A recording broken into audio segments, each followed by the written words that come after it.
전능하사 천지를 만드신 하나님 아버지를 내가 믿사오며 그 외아들 우리 주 예수 그리스도를 믿사오니 이는 성령으로 잉태하사 동정녀 마리아에게 나시고 본디오 빌라도에게 고난을 받으사 십자가에 못 박혀 죽으시고 장사한 지 사흘 만에 죽은 자 가운데서 다시 살아나시며 하늘에 오르사 전능하신 하나님 우편에 앉아 계시다가 저리로서 산자와 죽은 자를 심판하러 오시리라.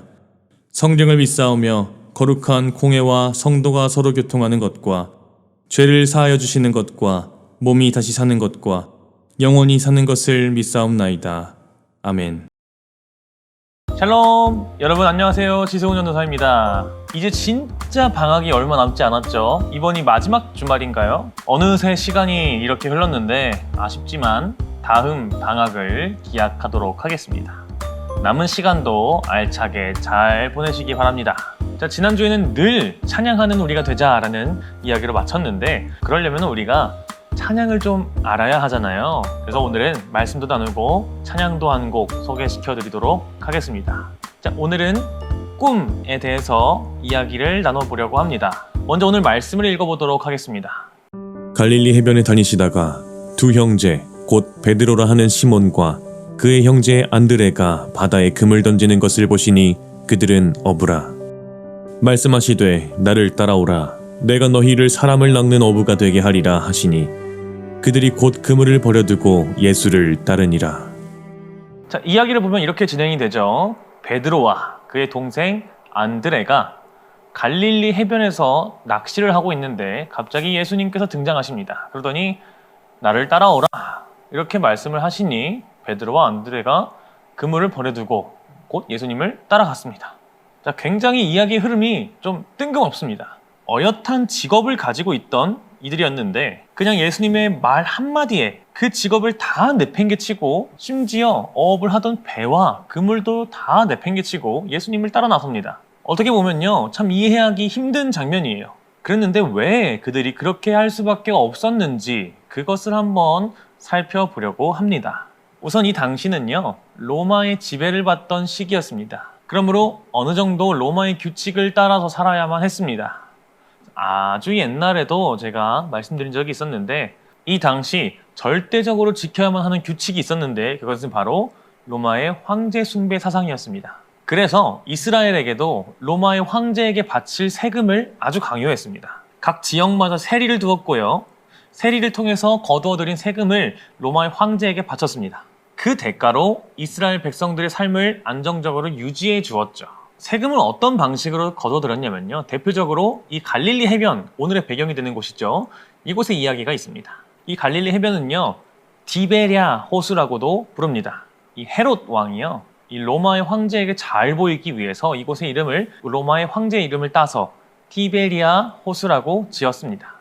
그래서 이곳은요, 로마인들이 관리를 했습니다. 그래서 그곳에서 어업을 하는 모든 어부들은요, 호수를 관리하는 관리인들에게 가서 이 물고기를 잡은 수만큼 세금을 떼서 줘야 했습니다. 많이 잡아들이면 잡아들일수록 많은 세금을 내야 했죠.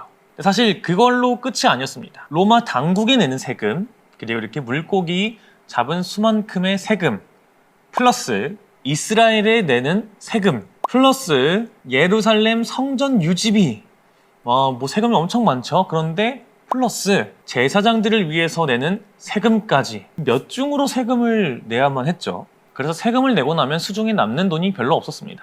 고생은 고생대로 하고 그런데 삶은 좀처럼 나아지지 않는 그런 생활이 계속 유지되고 있었던 것입니다. 그래도 다른 직업들보다 그나마 어업은 조금이라도 남길 수 있는 그런 직업이었어요. 그래서 아무리 고달픈 이런 삶이지만 어업을 계속하는 게 그래도 이득이었습니다. 이런 삶의 모습만으로 이들이 자신의 직업을 때리치고 예수님을 따랐다는 것이 충분히 납득이 되진 않습니다. 자, 그런데요, 이 베드로와 안드레가 이때 예수님을 처음 본 게 아니었어요. 사실 이 둘은 예전부터 예수님을 알고 있었습니다. 어떻게 알고 있었냐면요, 이 고통으로 물든 세상을 타파하고 권력자들을 깨부수고 약자들이 힘을 얻는 세상, 공정한 세상, 정의로운 세상을 만들려는 분이다, 이렇게 예수님을 알고 있었습니다. 그래서 베드로와 안드레가 이 예수님을 따라 나섰다는 것은요, 희망을 한번 걸어본 것입니다. 저분이라면 보다 나은 세상을 만들어서 약자들이 힘을 가질 수 있는 세상, 정의로운 세상을 만들 수 있지 않을까, 이런 희망을 건 것이에요. 그래서 자신의 미래와 꿈을 다 예수님께 맡긴 것입니다. 실제로요, 예수님께서는요, 두루두루 다니시면서 많은 사람들에게 이런 말씀을 전파하십니다. 너희는 피곤하고 지쳤느냐? 종교 생활에 탈진했느냐? 나에게 오너라. 나와 함께 길을 나서면 너희 삶은 회복될 것이다. 내가 너희에게 제대로 쉬는 법을 가르쳐 주겠다. 나와 함께 걷고 나와 함께 일하여라. 내가 어떻게 하는지 잘 보아라. 자연스러운 은혜의 리듬을 배워라. 나는 너희에게 무겁거나 맞지 않는 짐을 지우지 않는다. 나와 함께 있으면 자유롭고 가볍게 사는 법을 배울 것이다. 당시 수많은 사람들이 꿈을 꿀 수 없는 삶을 살고 있었습니다. 내일은 삶이 나아질까, 이런 보장도 없고요. 거대한 힘을 가진 로마라는 세력을 물리칠 능력도 없고 그저 힘든 생활을 매일 반복하면서 사는 수밖에 없었습니다. 꿈을 꾸는 것조차 사치스러운 시대, 자신의 삶을 그저 희생하기만 해야 했던 그런 시대였습니다. 잠깐 저희 어머니 이야기를 해드리려고 하는데, 저희 어머니는요, 지금까지도 굉장히 유명한 미대 출신이셨습니다. 그러니까 뭐 능력 있고 재능 있으신 그런 분이죠. 그런데 그때 제가 태어납니다. 근데 저는요, 태어나면서부터 죽을 뻔했고 태어나자마자도 죽을 뻔하고 자라나면서도 수없이 많은 위기들을 겪었습니다. 그래서 저희 어머니께서는 제가 태어나고 자신이 하던 일들을 다 포기하고 저를 돌보는데 매진하십니다. 제가 너무 몸이 약한 탓에 꿈도 많고 하고 싶은 것도 참 많았지만 그 모든 것을 희생하고 저를 위해서 살기로 결정하셨습니다. 근데 그때의 나이가 고작 딱 지금의 저 정도였어요. 지금 와서 생각해보면은 그게 얼마나 어려운 결정이었을지 그렇게 생각해봅니다. 저는 지금 하고 싶은 게 너무 많아서 걱정이에요. 그런데 그 모든 것을 포기해야만 했다는 게 얼마나 힘들고 무거운 결정이었을지 생각해봅니다. 이렇게 한 사람의 한 인생도 굉장히 무겁습니다. 그런데 예수님께서는 그렇게 포기할 수밖에 없고 희망을 잃을 수밖에 없는 모든 사람들을 다 불러 모으십니다. 그 무게가 얼마나 무거웠을까요? 그저 약하다는 이유로 꿈도 포기하고 힘든 일상을 견디며 살아가는 모든 사람들을 다 불러 모으십니다. 그렇게 그 세상 모든 사람들이 지고 가는 무거운 짐을 예수님께서 대신 다 지겠다고 말씀하고 계십니다. 이 말에는 어떤 의미가 담겨 있을까요? 그 무거운 삶 때문에 너희의 삶을 포기하지 말라는 메시지가 담겨 있는 것입니다. 너희의 미래를 포기하지 말고, 너희 꿈을 포기하지 말고, 너희의 희망을 포기하지 말라고 말씀하고 계신 것입니다. 그런데 베드로와 안드레는 자신의 직업을 포기했잖아요. 그렇다면 이미 자신들이 이룬 꿈을 포기한 것 아닐까요? 아닙니다. 우리는 때로 꿈과 직업을 혼동합니다. 그러나 꿈은 직업이 아니죠. 꿈은 이런 것입니다. 베드로와 안드레는요, 희망이 있는 세상을 만드는 것이라는 꿈을 꿨던 것입니다. 누구를 통해서요? 예수님을 통해서입니다. 지금까지는 그런 꿈을 가져볼 수 없었지만 예수님이 등장함으로 인해서 그런 꿈을 꿔볼 수 있게 된 것입니다. 그래서 그 꿈을 이루러 간 것이에요. 그 꿈을 위해서 직업을 선택합니다. 예수님의 제자라는 직업, 말씀을 전하는 사람이라는 직업, 전도자라는 직업을 선택한 것입니다. 저는요, 적어도 이 세상에 아직 따뜻함이 존재한다는 것을 알려주고 싶다라는 마음에 이 전도사라는 직업을 선택하게 되었습니다. 그러므로 여러분, 우리의 모든 짐을 대신 져주는 예수님이 계시기 때문에 우리도 희망을 가지고 꿈을 꿔볼 수 있습니다. 그러므로 원대한 꿈을 꾸시기 바랍니다. 아주 원대한 꿈을 꾸시고 그 꿈을 이루기 위해서 직업을 선택해 보세요. 그 직업을 통해 어떤 꿈을 이루길 원하는지, 어떤 세상을 만들어 가길 원하는지 그것을 잘 고민해 보시기 바랍니다. 자, 오늘 찬양을 한 곡 소개시켜 드리려고 하는데요. 우리 오늘 눈물로라는 찬양입니다. 고형원이라는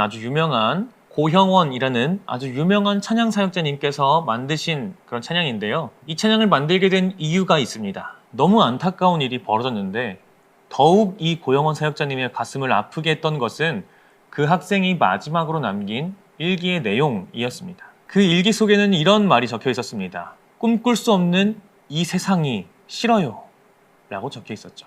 아무것도 꿈꿀 수 없는 절망으로만 가득한 이 세상이 너무나 싫어서 결국 그런 선택을 하게 되었습니다.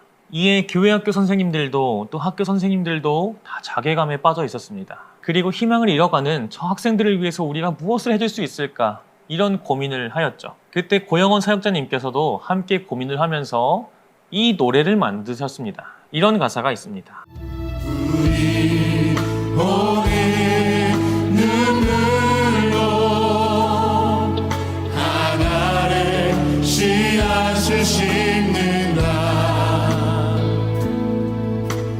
꿈꿀 수 없어 무너진 가슴에 저들의 푸른 꿈 다시 돋아나도록.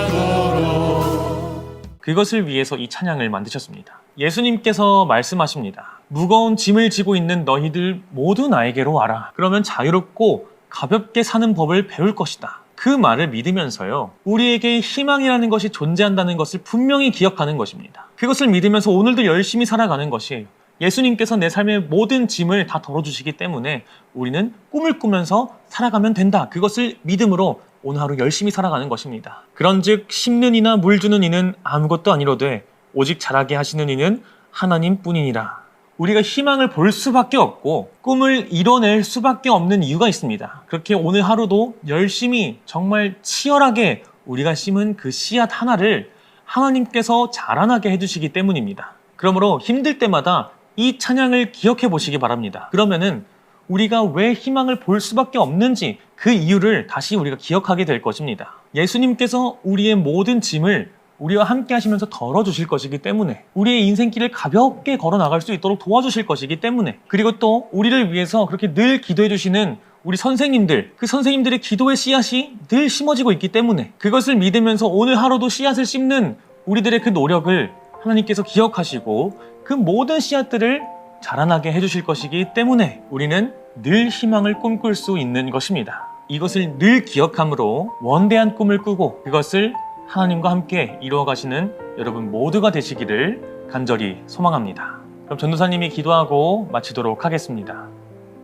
우리가 수고하고 무거운 짐을 지는 것을 아시고 그 모든 짐을 대신 져주시는 예수님의 희생이 있었기 때문에 우리는 오늘도 꿈을 꿀 수 있고 희망을 품을 수 있게 됨을 믿습니다. 그리고 또한 우리를 위해서 날마다 기도의 씨앗을 심어주시는 선생님들의 기도가 있기 때문에, 우리를 위해서 오늘도 기도하시는 부모님의 기도가 있기 때문에 그 씨앗이 언젠가 자라나 우리의 희망이 되는 줄 믿습니다. 그것을 믿는 믿음으로 우리가 날마다 포기하지 않고 지치지 않고 열심히 노력함으로 오늘 우리의 삶에 하나의 씨앗을 심는 우리가 되게 하여 주시옵소서. 그 모든 씨앗을 자라나게 하시는 이는 하나님이심을 믿습니다. 우리의 미래를 열어주시는, 우리의 앞날을 밝혀주시는 하나님을 믿으며 기억하며 나아가는 우리 모든 틴즈 친구들 될 수 있도록 도와주시옵소서. 감사드리며 예수 그리스도의 이름으로 기도합니다. 아멘.